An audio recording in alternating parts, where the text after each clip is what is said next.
Welcome to Buckets, brought to you by FanDuel Sportsbook. My name is Matt Moore. I'm the senior NBA writer for the Action Network, joined by AC, the analytics capper, Albert Wynn, and Wheaton Brando for this edition of Game 1 Best Bets Western Conference Finals, Nuggets versus Lakers. We'll give you best bets. We'll break it all down. Everything we talk about can be found in the award-winning Action Network app. Speaking of, if you want a pro subscription, it's real easy. All you got to do is give us a 5-star review on Apple Podcasts. All you got to do is tell us why you like the show and who your favorite analyst is. I understand it won't be me, but you got Jay Money, you got AC, you got Sean Little, Chicago Flow, you got Brandon Anderson, you got Joe Delara, you got Jim Turvey. We got so many folks. Hit us up. Tell us who your favorite analyst is at Buckets in your 5-star review, and you could be one of the winners. Winner get their choice of an Action Network merch from our online store or a year pro subscription on the award-winning Action Network app. As always, we'll go around the table. We'll give our best bets for Game 1 between the Denver Nuggets and the Los Angeles Lakers. AC, what are your best bets for Nuggets Lakers? Yeah, game? I have two. One, and they're both correlated. One is going to be the Nuggets minus 5.5 tomorrow night, Game 1. And then the other one correlated because I think it's going to be a blowout. D'Angelo Russell under points, rebounds, and assists, 23.5. Okay. All right. Brandon Anderson, best bets. My best bet is actually just a prop here. I like Nikola Jokic over 1.5 threes, plus 180. I think he gets a couple of those. And then lightly, but much in the face of AC's bet here, and a little bit in the face of what I said on the series preview, give me Lakers Game 1, Nuggets series, plus 550. I'll explain why.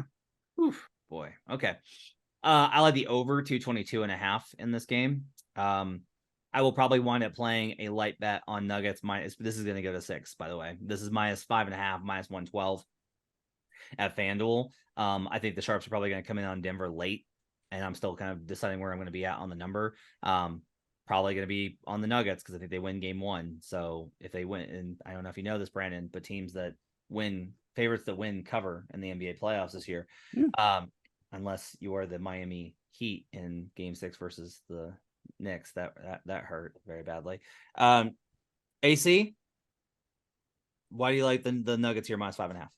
Yeah, I actually think it's going to be a blowout, guys. So I think like if you look into alternate spreads, it'd be good too. So 7.5, 9.5, even double-digit win here for the Nuggets. If you like the other side, if you disagree with me, I would just do Lakers money line. I wouldn't even touch the spread there.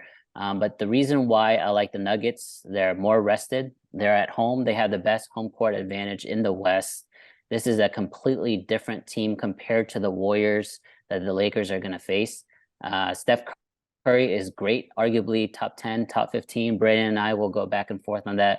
But there is no Steph Curry to hunt for the Lakers in this series. That's the reason why I like D'Angelo Russell unders. He doesn't really have a big mismatch on the offensive side. And with that being said, Jokic, he's just a Swiss Army knife, man. He can do it all. And I think because of that versatility, and this is a completely different player than who we saw in the bubble in 2020, 3 years in development, 3 years improved. And on the other side, 3 years older, right? LeBron James and Anthony Davis. So I like the Nuggets to come out early and often in this game.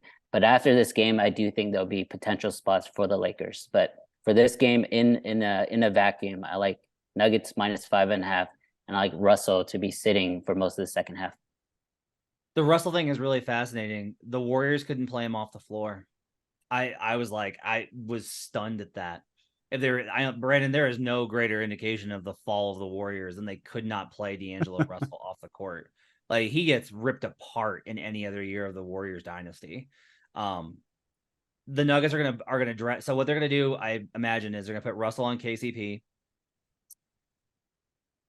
and try and hide him. And KCP's they will run DHO with KCP on him. Like, they will put him through those paces. The question is whether they'll do it enough.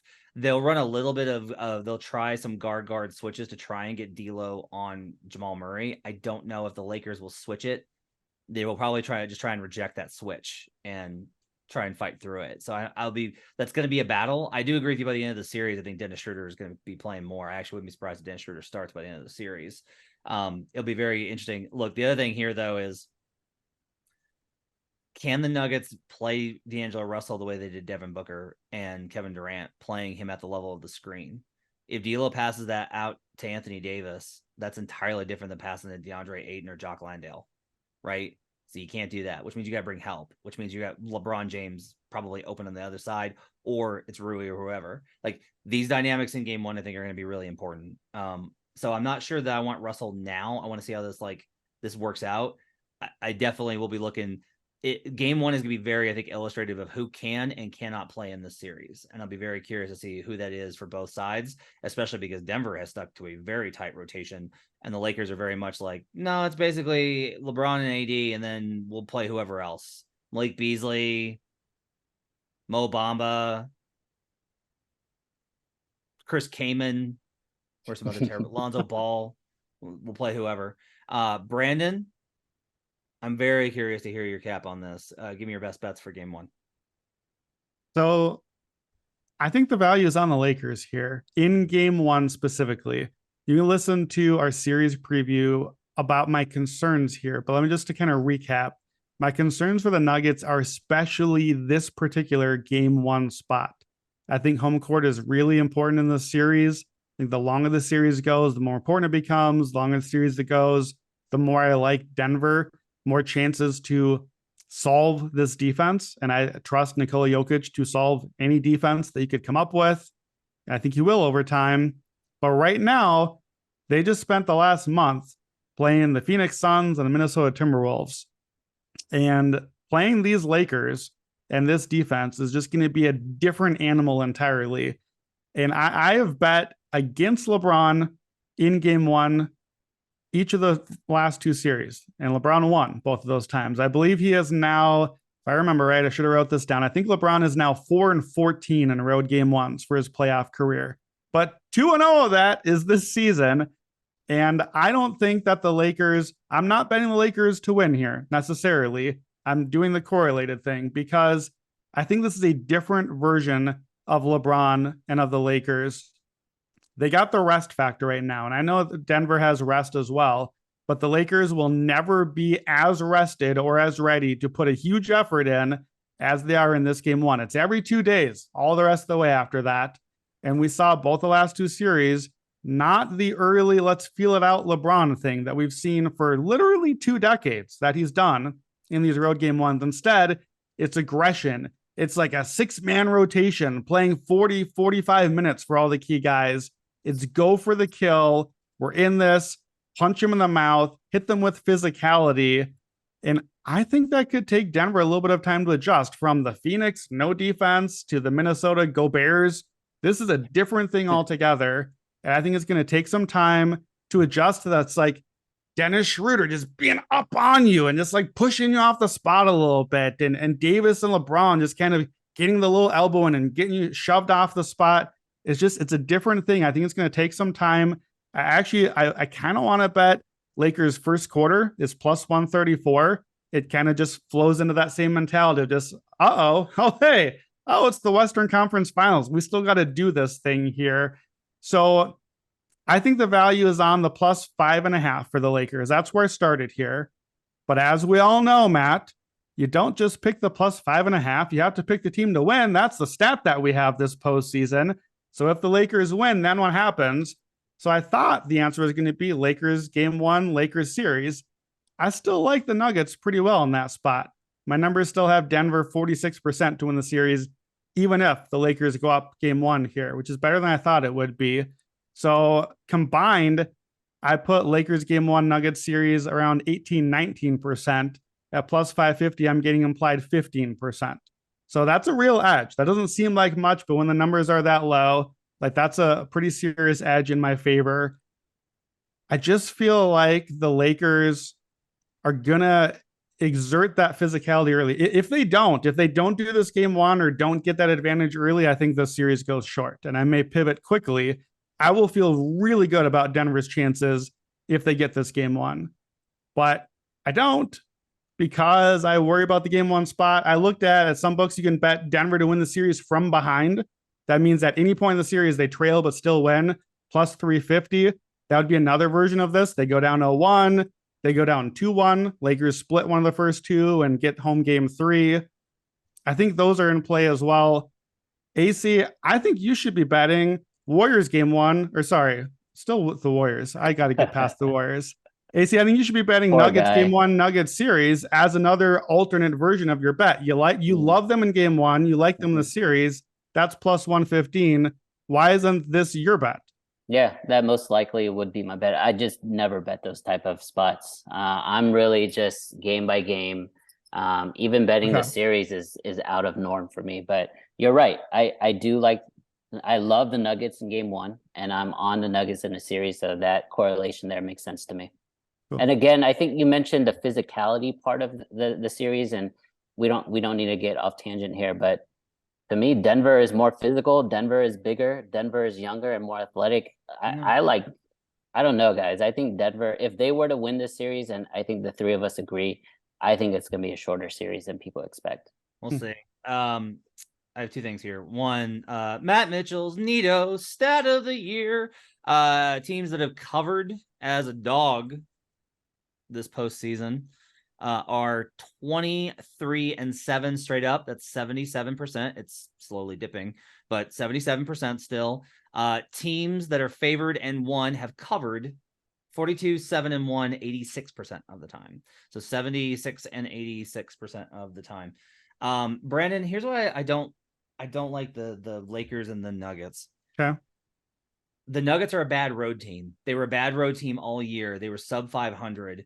They went into Phoenix and they got absolutely not trounced. They could have won both games despite Devin Booker shooting 80% from the field, which is a testament to how high the bar is with this Nuggets team. Like, again, the Nuggets floor is really high. However, they do struggle on the road. If they lose one of the first two games, then they are not definitively better than the Lakers to such a degree that it doesn't matter, right? Like, you have to at least have to say, like, the Lakers can win these games. If they can beat the Nuggets on the road, they can beat them anywhere. They can beat them in the box. They can beat them with the Fox. They can beat them in the car. They can beat them at the bar. If they win game one, what is more likely? That the Nuggets then take, I guess the idea is like the Nuggets take one game in LA and win in 7. Like, I wish we could parlay. Like, if you're gonna do that, it'd be better to be like Nuggets lose game 1, Nuggets win in 7. Right? Yeah, and like you could bet Lakers money line in game 1 and then use that to bankroll a Nuggets in 7 pick. It's not gonna get you the same payout, but like, yeah, that's my concern is like, look, if the Nuggets lose home court, it's not over, but they're up against it because they are not a good road team. Yeah, I would say in response to that, they're not a bad road team. They're just not the Nuggets as a road team. Like, they're still a fine road team. And by the way, the Lakers are a worse road team than the Nuggets are a road team and have been in the playoffs so far. The Nuggets have actually, I think, top 2 net rating on the road in the playoffs. The Lakers are not. The Lakers are below, like in the negative in the road for the playoffs. So neither team has lost at home. So it's going to matter. You don't want to be the team that has to go win 2 road games here. But I think Denver has a better chance if they needed to. I have, since you're asking if the Lakers win game 1, I have Denver in 6 or less, just under 23%. And I have Denver in 7 at 23%. So slightly more likely that it would take 7, but still not out of the woods they wouldn't. Here's where I think this game is so important for the Lakers more than for Denver. I know that you guys think, okay, that Denver is the 1 seed, it's their chance. They got to get the home game 1. If I'm the Lakers, and if I know we do the thing where we say, don't try to like game the system and think what the coach does. I trust LeBron to be smarter at basketball than me. Okay. I'm just going to admit it. LeBron understands the game better than I do. And I think LeBron looks and says, we got to win at least 1 in Denver, right? So which game do I want to win? Do I want game 7? Game 7 in Denver, game 7 on the road. That doesn't go well historically. How about game 5? Game 5 is the elevation game after 4 games in a row, no rest in between. Don't love that. That was the hammer spot that we got Denver last series. How about game 2? Well, if the Lakers go up 1-0, we've seen every series has happened. Denver just demolishes after that. Game 1 is the most easily won game for the Lakers. If I know that, I promise you LeBron knows that. That's why I think they empty the tank and go for it here. Nikola Jokic is a dog this season, 5-8. They've only been a dog 13 times. Wow. 1-2 in the playoffs this season. By the way, the over is 9-4 in those games, which will lead me to my best bet. I'm gonna take the over 222, and I'm gonna be done. Like I'm not going to bet the side in this game. Like I have talked throughout the series preview about how, like I have Nuggets in 6, but I don't feel confident in the narrative and the blah, blah, blah. I'm just going to play the over. Okay. Because if the Lakers win this game, they win it with transition. The Nuggets transition defense is their weakest point.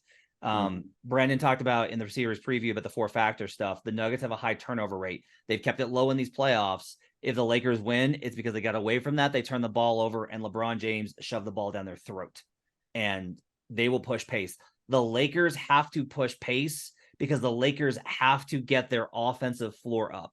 If this becomes half-court offense versus half-court offense, the Lakers defense can be elite and the Nuggets will still outscore them. Like the Nuggets defense is not bad enough to make up that differential in half court. So the Lakers have to get out and push in transition. Guess who's also really good in transition? The Denver Nuggets, who are the most efficient offense in the NBA in transition this season. So either way, the Nuggets, when they've come out in these series, they've come out pushing pace at home. They have actually leaned into, let's make them feel how tired they are. This is the first season since I've been in Denver that they've leaned into the altitude stuff too. They used to just do like a subtle reminder while guys were doing warm-ups. Now, right before the players in Denver, they do the opposing lineup for the visiting team, they have a warning for visitors. Just a heads up. It says, like, there's a heartbeat behind it. And they say, be advised that you're now operating at 5,283 feet.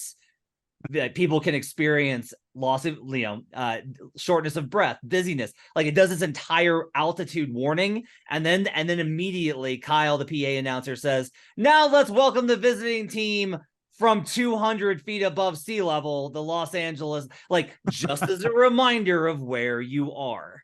I don't know if it matters or not, but it's really funny. And I love it. It's one of those NBA things I love. Either way, though, I think this is going to be an over series. It's 222. If this is a grinded out game, if you disagree with me, if you think this is an under, bet the Lakers. Again, if you think it's an under, bet the Lakers. A grinded out game favors the Los Angeles Lakers, but the Lakers can also win a fast-paced game. They can absolutely win that. So I will take the over 222, banking on a pace, outperforming. I bet the under consistently in that Lakers Warriors series. And by the way, the hook hit twice, which is brutal. It should have been an under series, but this one I think is an over series. I've waffled on that. I'm back to, I think this is an over series. I think that both teams are going to push pace. I'll take the over. Brandon, did you do the Jokic cap? No, just quickly, Jokic over on threes. He's got 2 or more threes in 6 of 11 playoff games already. So over half of them, and we're getting plus 180 on this. So already that number feels a little bit off. He had 0 twice in 25-point blowout wins, where it's just like, don't need to shoot a 3. I can just get a layup on you every time I feel like, thanks. That's not going to be this series. And I think in particular, I think this is a challenge spot from Los Angeles. I see Anthony Davis on his heels, leaning back, going, go ahead, Jokic, show us the wrist is good. Hit the threes. Make me come out and defend you out there because we're going to dominate in the paint. We're going to shut it down back here. Make me come out and guard you at the 3-point line. Make me close all that stuff down. He's 1.7 per game for the playoffs. He, in 2 games this season against Anthony Davis, 2 full games where Davis didn't get hurt and leave, Jokic had 4 attempts and 5 attempts. I feel like he's going to get 3-point shots up in the series, and that's going to be a strategy they take and one that LA kind of forces upon them. So I like that. AC, 30 seconds. What do you like? We're not going to have you on tomorrow. What do you like in the ECF? Miami versus Boston. I think that series, Miami's going to come out in game 1 and really make it competitive. But for the series, I think Boston is going to win 5 or 6. Okay. We will get to that tomorrow. You can find more analysis on that. Make sure to follow AC on Twitter at AnalyticsCaver. Had himself quite a weekend. Follow Wheaton Brando on Twitter. You can find me at HB Basketball. My thanks to David Payne, our producer. Make sure to check out the Action Network podcast for more coverage of the conference finals. We'll be back tomorrow with conference finals in the East. Until then, let's get buckets.